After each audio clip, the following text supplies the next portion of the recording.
साहू उत्सव को प्रदीप प्रज्वलन कर उद्घाटन करने छात्री द्वारा स्वागत संगीत गान कर स्कूल परिचालना कमिटी अध्यक्ष प्रफुल्ल चंद्र मिश्र अध्यक्षतार अनुष्ठित उत्सव में अध्यापिका रीना साहू अतिथि परिचय प्रदान करने स्वागत भाषण देते।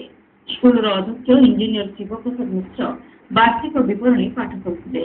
इंडियन स्टील उपाध्यक्ष काशीनाथ मिश्र उत्सव में सम्मानित अतिथि भाव जोगदे छात्र छात्री मानकर उत्तरोत्तर उन्नति कामना करते बेले अनुष्ठान निर्देशक जगन्नाथ महाराणा उपाध्यक्ष डॉक्टर अमेशान मिश्र उद्बोधन करते।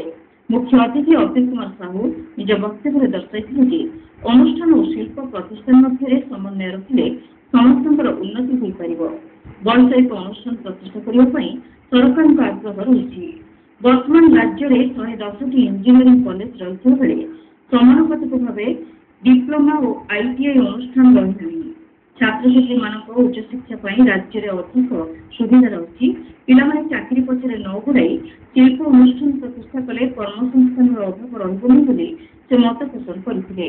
अवसर में कृषि छात्र छात्री अतिथिगण पुरस्कार वितरण करने चित्ताकर्षक सांस्कृतिक कार्यक्रम परिवेषण कर अनुष्ठान उपाध्यक्ष रोजा प्रियदर्शन प्रत्यक्ष तत्वावधान